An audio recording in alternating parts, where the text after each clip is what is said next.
అక్కడ ఇసుక తవ్వుకున్నోడికి తవ్వుకున్నంత కొంత సొమ్ము ముట్ట చెప్తే చాలు ఎంత కావాలంటే అంత తవ్వుకోవచ్చు. అడ్డుకునే వాళ్లే ఉండరు, అడ్డు చెప్పేవాళ్లు అసలే ఉండరు.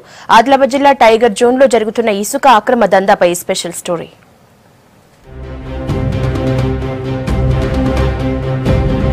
ఆదిలాబాద్ జిల్లాలో ఇసుక అక్రమ దందా జోరుగా సాగుతోంది. బావూజీపేట్ టైగర్ జోన్ పరిధిలోని కడెం వాగు అడ్డాగా మారింది. రాత్రైతే చాలు అక్రమార్కులు ఇసుకను తరలిస్తున్నారు. ఎలాంటి పర్మిషన్ లేకపోయినా ఇష్టారాజ్యంతో తవ్వేస్తున్నారు. ఇళ్ల నిర్మాణానికి ఇసుక కొరత ఏర్పడడంతో ఒక్కో లారీ ఇసుకకు 40,000 నుంచి 50,000 రూపాయల వరకు అమ్ముడుపోతోంది. దీంతో కొందరు దళారులు వాగుపై కన్నేశారు. కావలసినంత ఇసుకను ఇక్కడి నుంచే తరలించి సొమ్ము చేసుకుంటున్నారు. టైగర్ జోన్ అధికారులకు తెలిసే ఇసుక రవాణా జరుగుతోందన్న ఆరోపణలు వినపడుతున్నాయి. అధికారులు సిబ్బంది అడ్డు చెప్పకుండా ఉండేందుకు ట్రాక్టర్ కు ఇంత అని లక్షల రూపాయలు చెల్లిస్తున్నట్లు తెలుస్తోంది. ఫారెస్ట్ ఆఫీస్ ముందు నుంచే వెహికల్స్ వెళ్తున్నా అధికారులు పట్టించుకోవడం లేదంటున్నారు స్థానికులు. ఇక్కడ చిరుచలమలో కవల్ టైగర్ ప్రాజెక్టు ఆల్రెడీ ఉంది.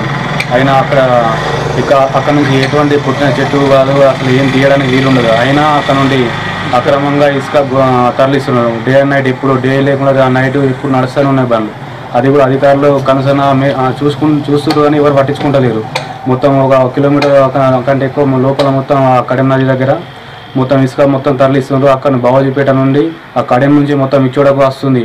ఇప్పుడు ఇచ్చోడ ఫారెస్ట్ ఆఫీస్ ముందర నుంచే బండ్లు పోతున్నాయి. అయినా ఎవరు పట్టించుకుంటలేరు.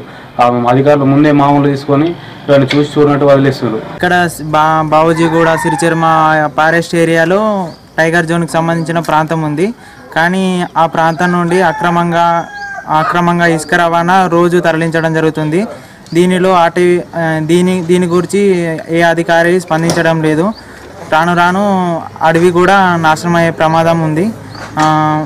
అడవుల జిల్లాగా పేరున్న ఆదిలాబాదు ఇలా అక్రమ ఇసుక రవాణా కలపకు సంబంధించిన అక్రమాలు చేసినట్లయితే టైగర్లే కాదు మిగతా జంతువులకు కూడా ప్రాణాపాయం ఉందని చెప్తున్నాను.